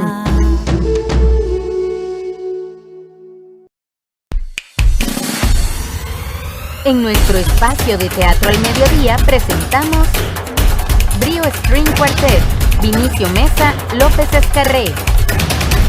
Un trío de renombrados músicos nacionales dentro y fuera del país. El domingo 24 de octubre a las 12 mediodía, aquí en 13, Costa Rica Televisión. Marcos, ¿y los fideos de cuerda? ¿Cuáles fideos? No me diga que usted se comió la plata de los fideos en Melcochas. Una de las grandes novelas de la literatura costarricense, Marcos Ramírez, basada en la novela de Carlos Luis Fallas, donde un chiquillo y sus aventuras nos retratan la Costa Rica de principios del siglo XX. Los sábados a las 5 de la tarde, aquí en 13, Costa Rica Televisión. La vida de Fabián Dobles contada por sus familiares y amigos, y una coreografía como pocas en Cine en Cortos, el jueves 21 de octubre a las 9 de la noche y el domingo 24 de octubre a las 11 de la mañana, aquí en 13, Costa Rica Televisión.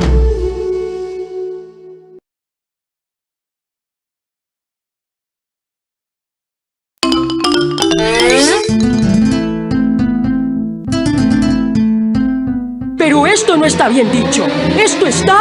¡dicho en buen chico! Hoy les presentamos Amarrar el perro. En Costa Rica hay una forma muy particular para referirse al acto de no honrar una deuda.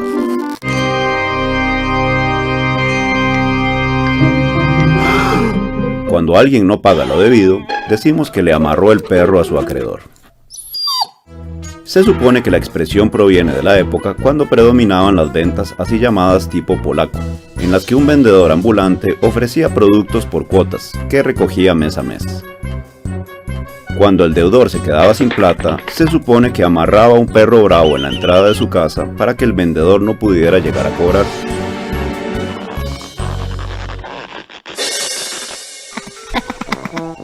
Existe otra explicación más psicológica.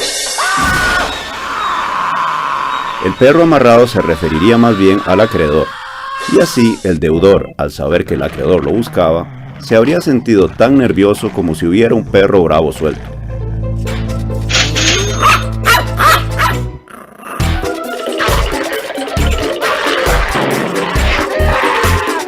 Al zafarse del cobro, el deudor se habría sentido tan aliviado como quien amarra un perro bravo.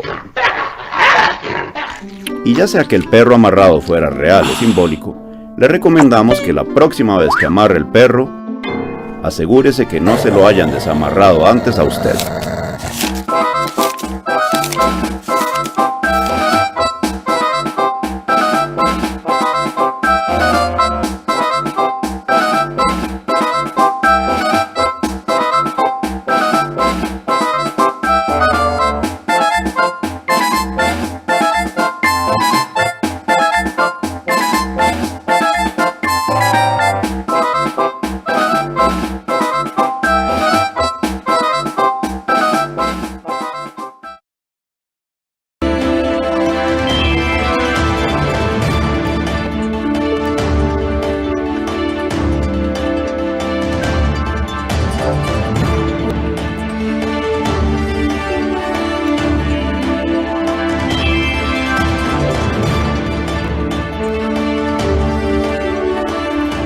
Muchas gracias por seguir con nosotros acá en el Zoom electoral. Vamos ahora a la entrevista, a la sección mano a mano, en esta ocasión con don Eduardo Krushan, abogado de 63 años, candidato presidencial del Partido Restauración Nacional, diputado activo, expresidente de la Asamblea Legislativa también, sobre temas del momento, del partido, de su vida y de la campaña y el entorno que tiene.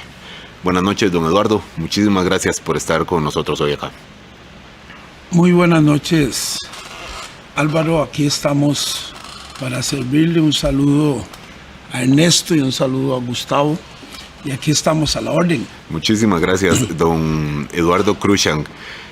Primera pregunta que probablemente es lo que marque muchísimo la expectativa del electorado.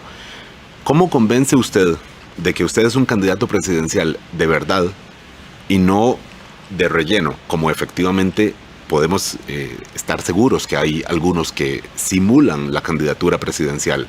¿Cómo convence usted, cómo le dice al electorado yo sí voy por la presidencia de verdad? Bueno, en primer lugar, yo no llevo doble postulación. Claro, no puede. Lo que señala claramente mi interés genuino de llegar a la presidencia de la República. Y lo otro es que a través del programa de gobierno, que en 2 días estará colgado en la página del Tribunal Supremo de Elecciones, las propuestas sólidas que hay en ese programa de gobierno señalan el rumbo de nuestra candidatura. Don Eduardo Cruxan, mientras esperamos ese programa de gobierno, de momento, ¿usted qué le puede decir al electorado sobre la oferta que hace Restauración Nacional en comparación con la que le hizo hace 4 años cuando, como veíamos en la biografía no autorizada, el candidato presidencial era Fabricio Alvarado, que ahora es un adversario directo suyo? ¿Qué le ofrece el partido diferente de lo que le ofreció hace 4 años en esta ocasión con usted a la cabeza, don Eduardo? Bueno, Eduardo Cruxan ofrece un gran liderazgo, una candidatura de una persona con mucho carácter, que sabe tomar decisiones, que no le teme a tomar decisiones, una persona que nadie le tiene que contar ni decir de lo que es la pobreza, porque permítame decir quién es Eduardo Cruxan. Adelante. Eduardo Cruxan es el hijo de un carpintero y de una madre ama de casa, de 7 hermanos y hermanas. Matina, ¿verdad? Nacido en una pequeña comunidad que en aquel entonces se conocía como Waldeck y que hoy se llama 28 millas del cantón de Matina, que nació y creció en la pobreza. A mí nadie me tiene que contar de lo que es pobreza. Imagínese usted 10 bocas teniendo que comer del ingreso de un carpintero. Que supe lo que fue en muchas oportunidades ir a la escuela y al colegio sin desayunar. Y que a través de la Costa Rica de oportunidades de aquellos años, permitió que los 8 hijos de ese padre carpintero y esa madre ama de casa llegáramos a ser profesionales a través de las oportunidades que daba la educación a todos los costarricenses, independientemente de la cuna en que hubiera nacido. Y entonces esa Costa Rica de oportunidades me permitió ejercer presidencias de aulas en la escuela, ejercer presidencias en el colegio, ejercer presidencia en la universidad de los estudiantes limonenses universitarios, me permitió ser regidor municipal y presidente municipal. Con el Partido Unidad Social Cristiana. Con el Partido Unidad Social Cristiana en el que nací. Me permitió ser presidente de la Asociación Deportiva Limonense. Esa Costa Rica de oportunidades me permitió ser diputado de la República y presidente del Congreso de la República.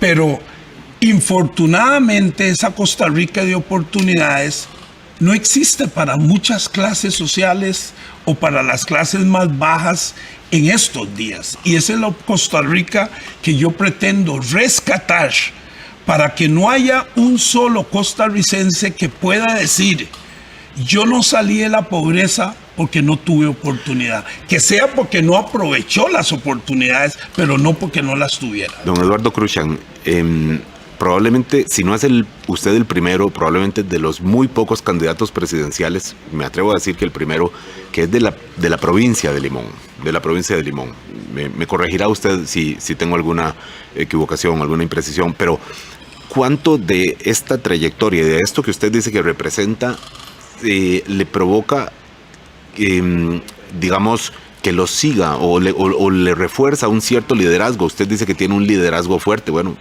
liderazgo en su provincia para empezar, considerando que usted en este momento es representante de su provincia, salió electo en el primer lugar hace 4 años por la provincia de Limón.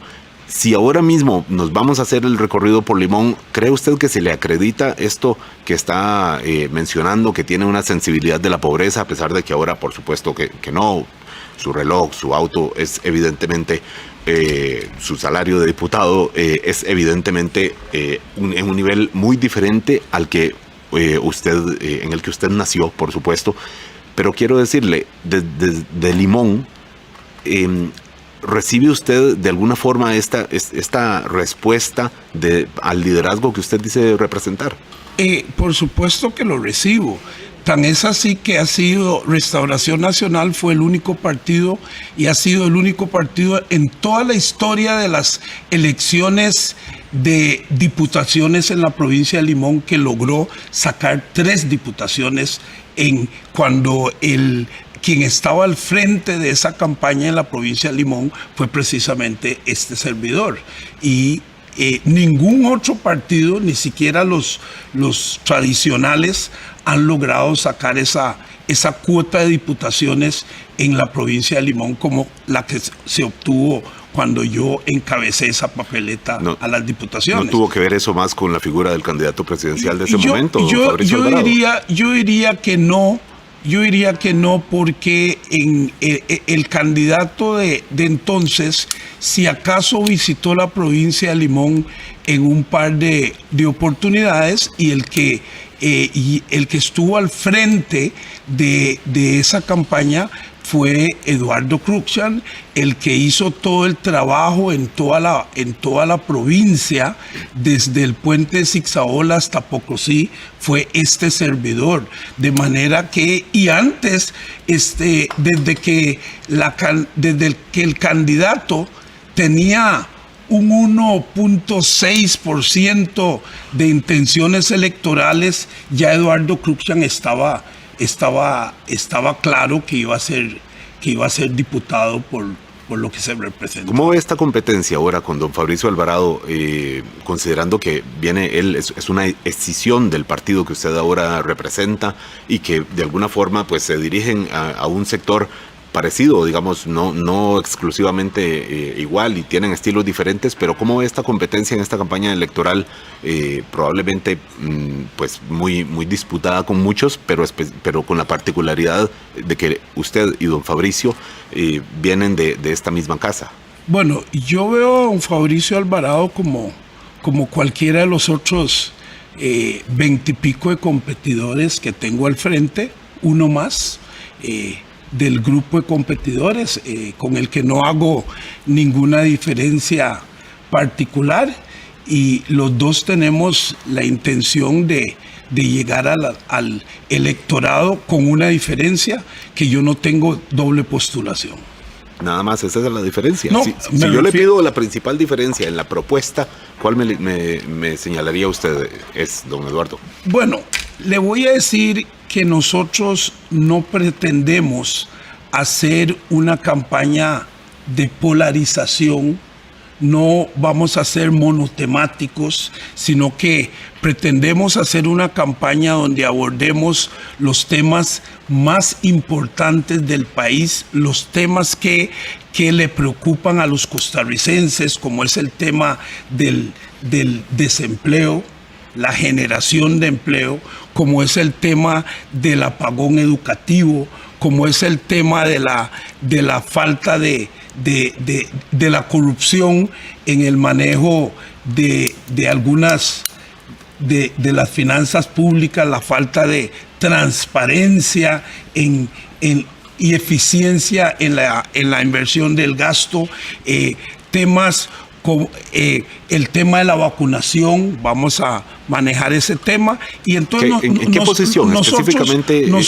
Nosotros no creemos en volver a una campaña tan fea, para decirle de alguna manera, que los costarricenses no queremos recordar como la pasada campaña, que fue una que dividió al país, que dividió a los costarricenses, que permitió que entre hermanos costarricenses se dijeran cosas muy feas. Podríamos Nosotros decir no que queremos una campaña de esa naturaleza. Ustedes se presenta como una opción más moderada.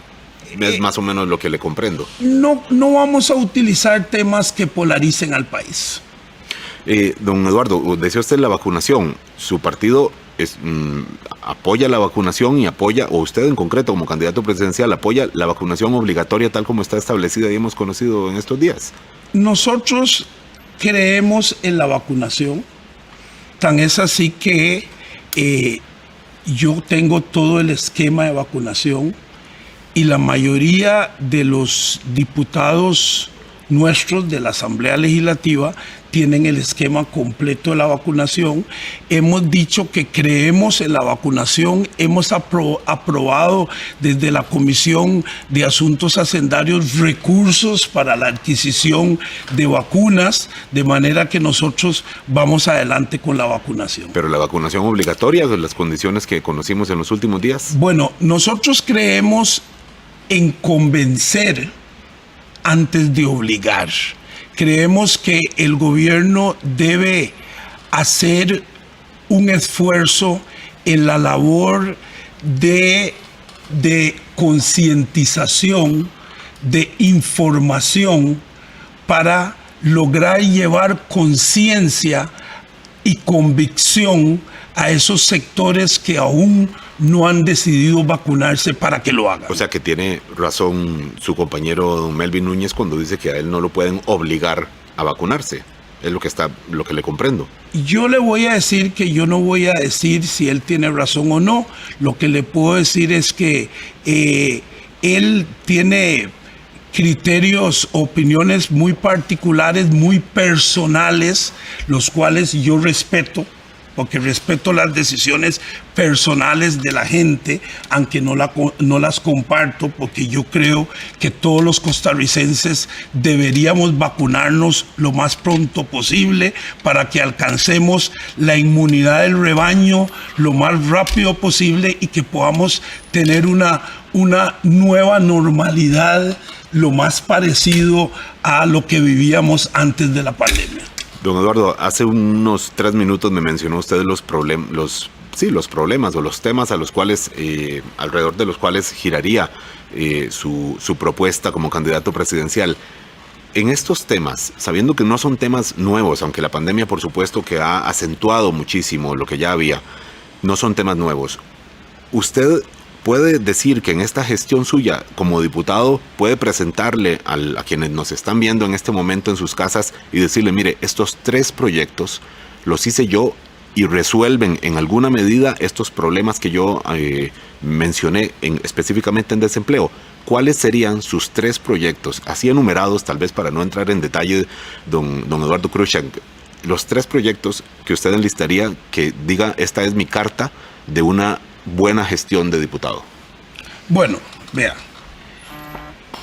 En primer lugar, yo debo decir que yo presenté proyectos fundamentales para la institucionalidad de este país. Quisiera mencionarle a los costarricenses que presentamos una reforma constitucional que reordena las sesiones ordinarias y extraordinarias de la Asamblea Legislativa. Que el próximo presidente o presidenta, y espero que sea Eduardo Cruxan, iniciaremos nuestra gestión en sesiones extraordinarias, teniendo el presidente o la presidenta la posibilidad de presentar durante esos 3 meses los proyectos que tiendan a darle rumbo a su gobierno. Un reordenamiento de los periodos legislativos. Vamos al segundo, don Eduardo, para poder el segundo proyecto que usted presentaría. El otro proyecto importante es el proyecto que no permite que un solo colón de los $1,000 millones que recibe Habdeba por concepto del canon puedan ser sujetos de 3 cosas fundamentales. Número 1, que no puede ser más objeto de embargos y que las cuentas de Habdeba no podrán ser nunca más embargadas. Número 2, que esos $1,000 millones solo pueden ser invertidos en proyectos de gran impacto socioeconómico y en la provincia de Limón.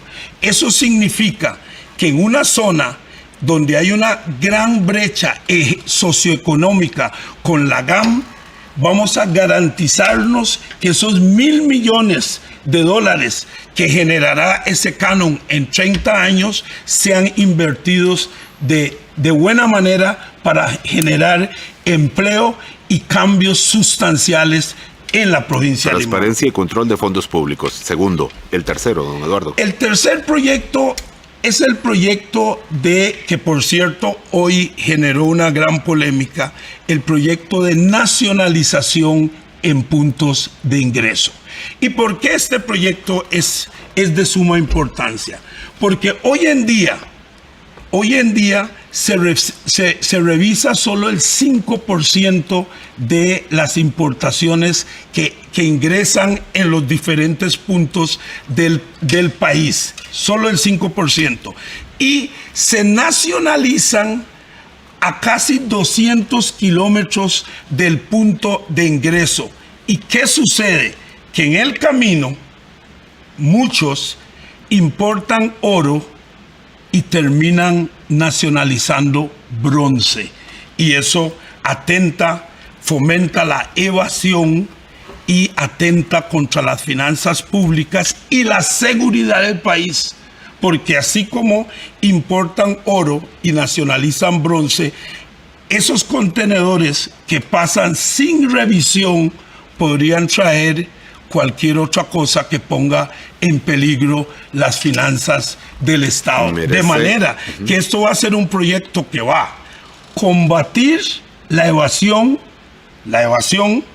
y no solo eso, y va a generar empleo en todos los puntos de ingreso de mercaderías en el país. Hablo de Punta Arenas, de Caldera, hablo de Limón, hablo de Tablillas, hablo de todos los puntos. Generar empleo del sector público. Y generar empleo. Del sector público sería. Don Eduardo, revisando. No va a generar empleo en el sector público, en el sector privado por los almacenes fiscales. Muy bien. Merece más detalle efectivamente este proyecto para poder explicarlo. Parece muy interesante, pero esas serían las 3 cartas que usted le diría al electorado. Esto me hace a mí ser un diputado sobresaliente que merece, por tanto, el voto para la candidatura presidencial. Estos son los 3. Y permítame decirle lo siguiente. Somos firmantes del proyecto para generar empleo en toda la periferia de Costa Rica. Y quiero explicar este tema. Adelante, en breve, por Permítame favor. explicarle este tema. El desarrollo de Costa Rica ha sido fundamentalmente valle centralista. El desarrollo de este país se ha dado en el 4% del territorio nacional, en detrimento del 96% del territorio nacional. El 15% aproximadamente del presupuesto nacional se invierte en el 96% del territorio nacional y el 85% se invierte en ese 4%. Ningún país del mundo ha logrado llegar a ser un país desarrollado desarrollando una pequeñísima porción de su territorio. ¿Y eso qué ha ocasionado? Que ni los que viven en el valle, en la gran área metropolitana, tengan calidad de vida por el hacinamiento, 2.6 millones de habitantes viviendo casi en la gran área metropolitana, en detrimento de 2.4 millones de habitantes viviendo en ese 96%. Entonces, de ahí encontramos calles colapsadas en la gran área metropolitana, hospitales colapsados, escuelas colapsadas. Y fuera y en la periferia de Costa Rica, falta de oportunidades por la falta de desarrollo que se ha dado en la periferia o en las zonas costeras. Entonces, soy firmante del proyecto que lleva desarrollo integral e inclusivo a la periferia o a las zonas costeras a través de las zonas francas, a través de un esquema o modelo de zonas francas que va a generar empleo en toda la periferia del país. Qué bien que lo menciona justamente, don Eduardo, porque está claro su interés por la periferia del país. Por eso mencionábamos su origen limonense. Sí, claro. Pero, ¿qué tipo de desarrollo y cómo? Y por eso yo quizás empiezo de una forma mucho más simplista, si se quiere. ¿Cómo se define usted ideológicamente? Para saber más o menos, digamos, entender a qué modelo de desarrollo quisiera se dirija sus soluciones a los problemas que ha planteado. Si le preguntamos, defínase ideológicamente usted, por favor, don Eduardo Cruickshank, ¿cómo lo podemos tener ubicado para la referencia de los electores? Yo nací en el socialcristianismo y ideológicamente soy un social cristiano, ahora en un partido que es un partido cristiano social, donde lo más importante para nosotros es el desarrollo integral de la gente. ¿A qué político quisiera emular usted? Deme su modelo de político, la figura política que usted dice, bueno, esta persona me inspira. A mí me inspiran políticos que toman decisiones que no sean calculadores. A mí me inspiró mucho el anterior presidente, el primer presidente afrodescendiente de los Estados Unidos. Y yo quisiera emularlo a él en ese sentido, aunque no compartí algunas políticas. Pero a veces pareciera un mundo de diferencias entre lo que planteaba el gobierno de Obama y lo que le conocemos al Partido Restauración Nacional, don Eduardo. No, en lo que diferimos es en algunos temas de derechos humanos, pero en algunos temas de derechos humanos, pero sí coincidimos en su política económica y en su valentía de tomar decisiones y en su gran liderazgo. Porque este país tiene ausencia de liderazgos. Imagínense que le voy a decir lo siguiente. Este país tiene la institucionalidad, tiene los marcos legales y en muchos casos el recurso económico y no sucede nada y no pasa nada por falta de liderazgos y toma de decisiones en muchos casos. Don Eduardo, el liderazgo, efectivamente, pues todos los candidatos presidenciales quisieran llegar a ese liderazgo fuerte. Usted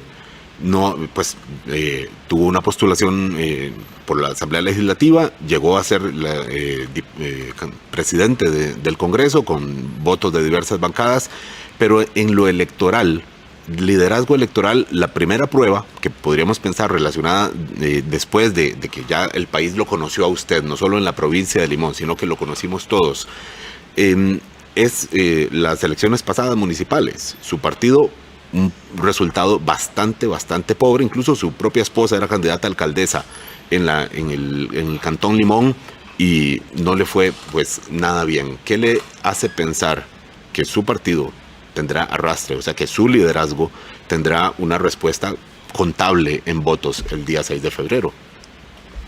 Nuestra propuesta, la propuesta nuestra y el liderazgo de Eduardo Cruxan, yo creo que usted no puede y no se vale comparar mi liderazgo con el liderazgo de mi señora esposa. No era Eduardo Cruxan el que estaba postulado. Hablaba de su partido en la provincia. No era Eduardo Cruxan el que estaba postulado. Y usted entenderá que competir contra alcaldes municipales que tienen toda una estructura montada es muy difícil. Es más, el alcalde que pierde una elección es porque es un inútil.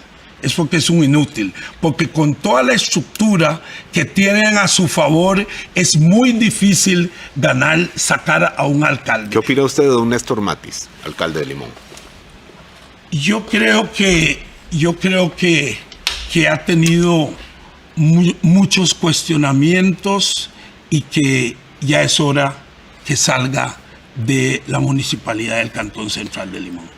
Don Eduardo, ¿qué figuras puede decir usted son aliadas? Incluso podría contarle a la audiencia, mire, estas personas me están ayudando en este trabajo y que sean conocidas en distinto, no sé, en la provincia por lo menos, aunque obviamente la candidatura presidencial abarca las 7 provincias, que podamos decir, esta persona es hombre de confianza o mujer de confianza de don Eduardo Cruxan. Todas las candidaturas a las diputaciones de las 7 provincias están trabajando arduamente en la campaña de Eduardo Cruxan. Y son hombres y mujeres sumamente calificados que están asumiendo la tarea. Aparte de que la propuesta nuestra, somos uno de los únicos partidos que lleva una fórmula presidencial con 2 mujeres. 2 mujeres, la actual diputada Xiomara Rodríguez, doctora de profesión, representante de no solo de las mujeres, sino de los jóvenes, porque se ha dicho históricamente que los jóvenes los utilizan para hacer campaña política, pero que a la hora de tomarlos en cuenta para gobernar no se les asigna en posiciones de relevancia. Y esta es una joven que va en la primera vicepresidencia de la República. Después nos acompaña también la licenciada Leticia Arguedas, una mujer profesional, licenciada en administración, con una amplia experiencia en el manejo de temas financieros, ya que trabajó durante muchos años en el Banco da Vivienda, y eso nos va a dar el equilibrio en la fórmula presidencial. Don Eduardo, hay una pregunta que se me quedaba antes, no quisiera dejar de preguntarla, considerando el conocimiento que tiene usted de Limón, y que es un tema que va mucho más allá de la provincia, por más que a veces el prejuicio nos hace focalizarnos ahí, pero que va mucho más allá. ¿Es posible en las zonas costeras hacer política frontal contra el crimen organizado, o ya es demasiado tarde y toca transar con las bandas? Bueno, yo diría que ningún gobierno debiera transar con las bandas. No, por eso digo, ¿es posible hacer política frontal? Debiera transar con las bandas. Lo que sucede es que el abandono en que han tenido durante muchos años, durante muchas décadas, a las partes costeras del país, ha permitido que algunas bandas se han apoderado de algunas de esas zonas, pero yo creo que los gobiernos deben hacer lo propio por tener bajo su dominio a todo el territorio nacional, de mar a mar y de frontera a frontera. Sabemos que mucho de esto se alimenta justamente del desempleo y las necesidades sociales, sabiendo que Recope en la provincia tiene una importancia muy alta en el empleo también. Don Eduardo, ¿usted se suma a esta idea puesta en el debate nacional de cerrar la refinadora costarricense de petróleo? Yo no creo en cerrar la refinería costarricense de petróleo. ¿Qué hay que hacer con ella? Yo creo que hay que eficientizarla. Me parece que hay que ponerla a hacer lo que debe hacer, porque el mercado costarricense es un mercado sumamente pequeño.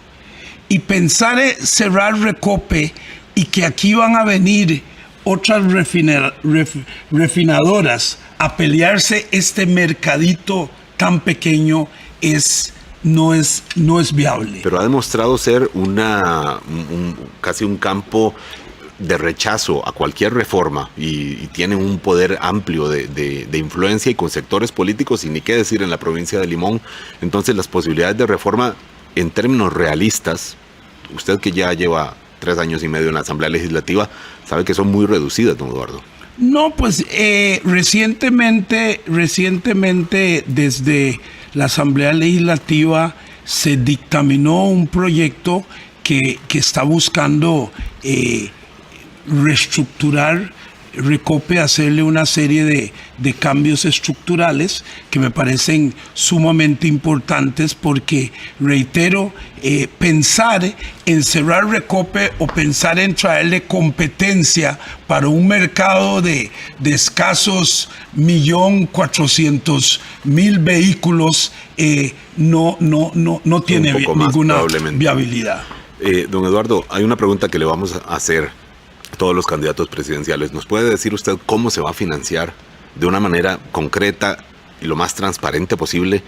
¿Cómo se va a financiar para que no aparezcan cosas como las que su partido está denunciado justamente por el manejo de dinero de la campaña anterior? Le aclaro que mi partido no está denunciado. Le aclaro que mi partido no tiene ninguna denuncia en los tribunales de justicia. Si usted va a revisar a los tribunales de justicia, no encontrará ninguna denuncia. Personas que trabajaron en su partido. Yo hablo de mi partido. En la campaña anterior. La gente que ya no está en mi partido no se puede, yo no los tomo en cuenta. Bueno.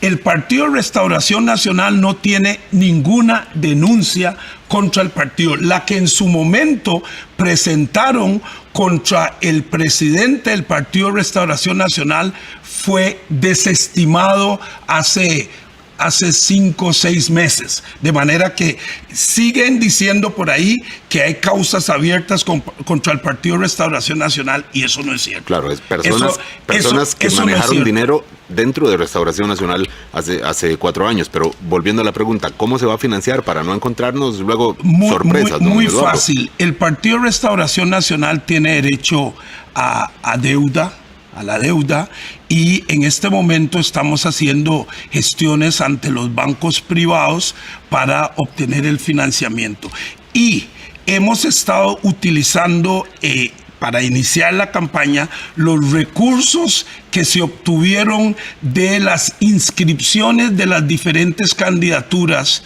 que se cobraron las candidaturas a las diputaciones. ¿Cuánto pagó cada uno?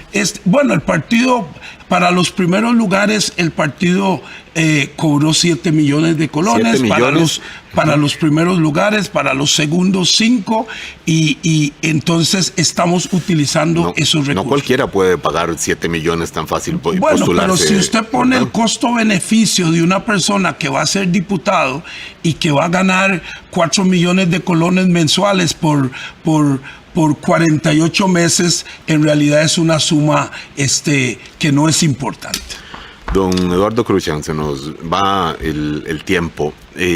Sabiendo que usted es uno de muchísimos candidatos presidenciales que tenemos, como hemos visto en este Zoom electoral, y que sus opciones, según las encuestas, no es para nada el más aventajado, ni el segundo, ni el cuarto probablemente. Está usted como muchos otros. ¿Cuál es este mensaje? Le dejo este último minuto para que dé el mensaje a 4 meses de estas elecciones. Yo solo quiero decirle lo siguiente. En la En la elección tras anterior, iban punteando en las encuestas Antonio Álvarez de Santi y Juan Diego Castro. En la anterior. En la del 2018, exacto. don Eduardo. No, estoy hablando de la... 2014, no. No. 2018. En la anterior estamos hablando, para ver. Tal vez... Estamos hablando de cuando empezó la campaña del 2018, que fue el año 2017. Cuando empezó la campaña, cuando empezó la pasada campaña, sí. Los dos candidatos que estaban punteando era Antonio Álvarez de Santi y Juan Diego Castro. Fabricio Alvarado tenía un 1.6% y Carlos Alvarado tenía un 3, un 4% que ni siquiera lo habían invitado a las encuestas de un canal de televisión. Y al final, estos dos candidatos terminaron en la recta final y uno presidente de la República. Y en la anterior tuvimos un candidato, el hoy alcalde, que tenía casi el 38-39% y todos los costarricenses lo daban por presidente de la República y al final ya sabemos quién resultó ser presidente de la República. De manera que hay mucho camino que recorrer todavía. Esto está empezando y no se ha escrito nada. No se ha escrito nada todavía. Hay mucho por hacer y yo creo que el Partido Restauración Nacional nuevamente estará en la segunda ronda como lo estuvo en la pasada campaña. Para ganar hay que jugar, como dice el lema de la lotería, según lo que le comprendo a usted. Muchísimas gracias, don Eduardo Cruxan. Nos vamos. Con mucho gusto y lástima que no tuvimos más tiempo para hablar sobre competitividad del país, sobre otros temas y nos dedicamos a hablar sobre el Partido Restauración Nacional, sobre cuestionamientos pasados, cuando pudimos haber aprovechado para hablar de cómo llevar competitividad a este país, cómo eliminar toda la tramitología que tanto le está restando credibilidad al país. Vamos a tener otros espacios probablemente para conocer las propuestas ya más concretas del Partido Restauración Nacional. Nos vamos a un corte y ya volvemos.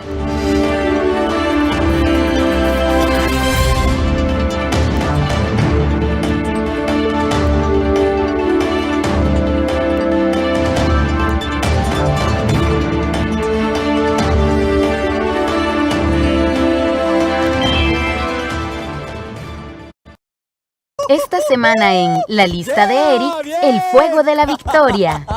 Me encantan los fuegos artificiales, desde que soy niño los compro todos. Solo me he hecho una pregunta, ¿saben todos estos años quién hace estas maravillas, estas obras de arte? El tema es que para poder averiguar quién se dedica a los fuegos artificiales de manera profesional, me enviaron venir para acá, una base militar. Interesante el tema, ¿no? La Lista de Eric, los sábados a las 11:30 de la mañana, en 13, Costa Rica Televisión. Muchas gracias a algunos amigos con discapacidad que ya conozco y me aprenden todo lo que ellos me vayan aconsejando, las actividades también, todo a mi gente bonita. Up Down, los sábados a las 5:30 de la tarde. Aquí en 13, Costa Rica Televisión.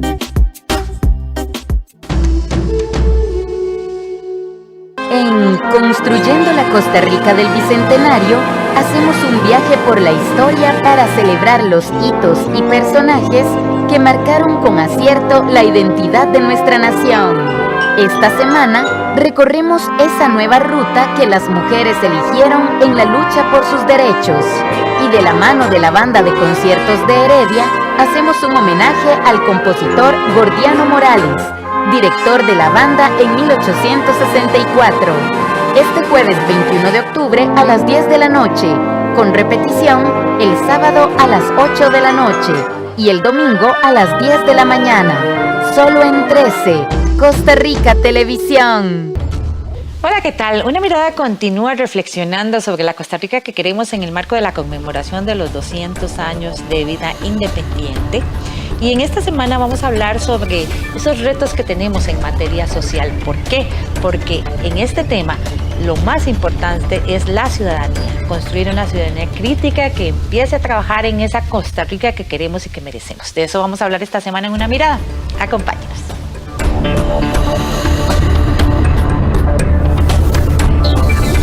Y Cultural Iberoamericano es una ventana de cooperación internacional con una red de 105 socios de 17 países de Iberoamérica, más Estados Unidos y Canadá, que transmiten el informativo en 203 pantallas en 3 idiomas. NSC, 3 años de divulgar la ciencia, la innovación tecnológica y la cultura. Veamos de cerca a las mujeres que marcan un rumbo en América Latina. Soy Joanny Sánchez. Hola, soy Natalia Orozco. Somos Fuerza Latina. Eso, Fuerza Latina. Cada quien con su forma de abordar las cosas. Estaremos recorriendo América Latina en busca de las mujeres que desde sus comunidades, sus pueblos, sus ciudades están inspirando el mundo. Felices, empoderadas, con una motivación, con una esperanza de vida. Esto es increíble. Este es un viaje para conocer sus luchas, sus retos, sus logros. Acompáñanos a encontrar Fuerza Latina, los domingos a las 2 de la tarde, solo en 13, Costa Rica Televisión.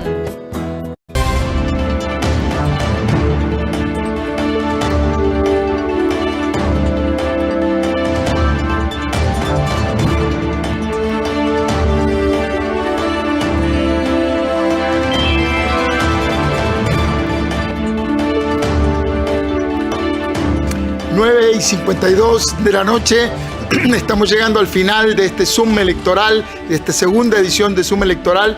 Acaba de hacer Álvaro una entrevista a profundidad, un mano a mano con Eduardo Cruikshank. A mí, en lo particular, compañeros, una precisión. En este periodo de campaña tenemos que leer la letra menuda de los políticos. Dice don Eduardo Cruikshank que no lleva doble postulación. Por supuesto que no lleva doble postulación, porque legalmente no puede llevarse una doble postulación. Claro. No, entonces, creo que parte del trabajo de la prensa va a ser tratar de evidenciar estas pequeñas matices, iba a decir triquiñuelas, pero vamos a bajarle el tono, estos pequeños matices de los políticos. Por supuesto que no puede haber doble postulación. Sí, yo además diría que en el caso de don Eduardo es notorio que la exposición en el ejercicio del poder coloca en una posición distinta a un candidato presidencial como él respecto de una gran cantidad de candidatos cuyos partidos y ellos mismos no están en el ejercicio del poder. Entonces, por supuesto que tiene, digamos, un facturero grande, Restauración Nacional, el Partido Unidad Social Cristiana, el Frente Amplio, Liberación Nacional, los mismos escindidos de Nueva República, porque ya estaban en el ejercicio del poder.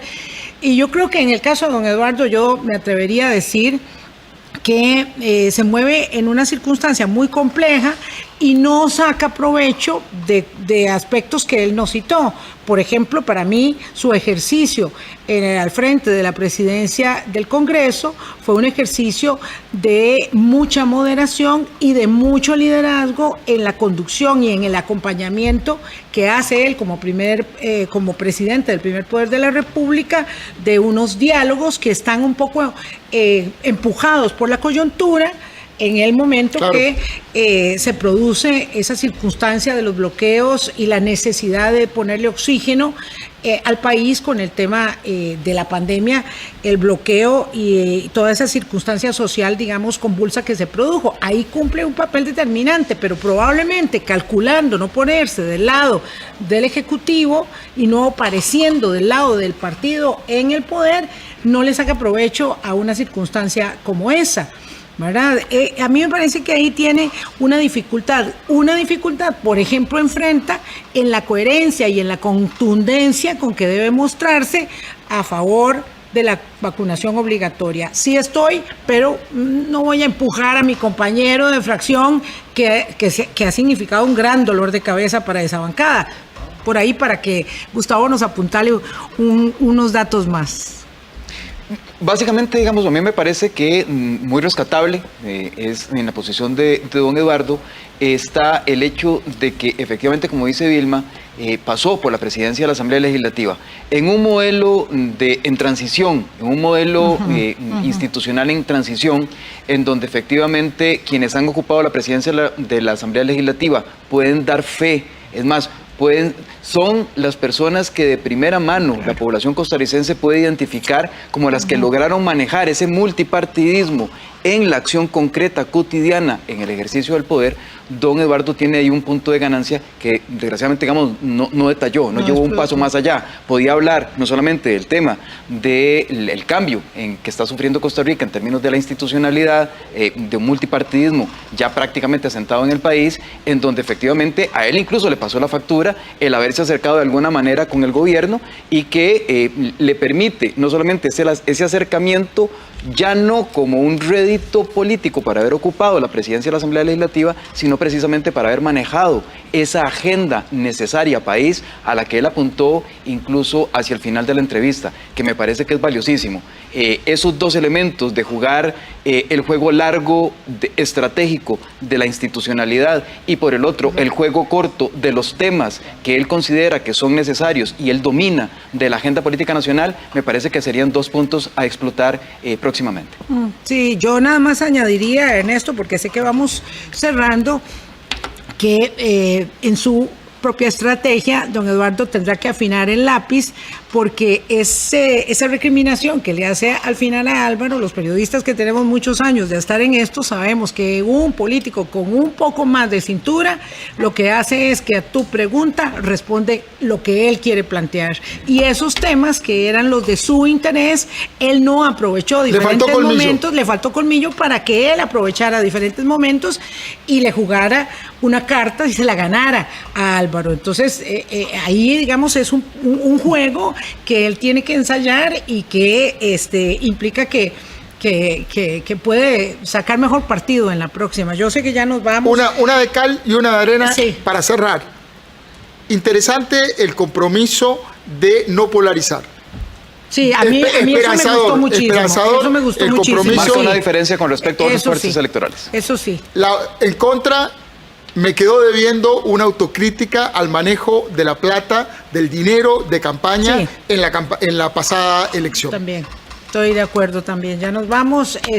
Yo creo que podemos aprovechar, esta es una posibilidad del en vivo en Suma Electoral para expresar nuestro sentimiento de pesar profundo, de dolor por la partida de Dionisio Cabal Antillón, un hombre que le dio una incuestionable riqueza al acervo de investigación cultural del país y que hoy nos dejó.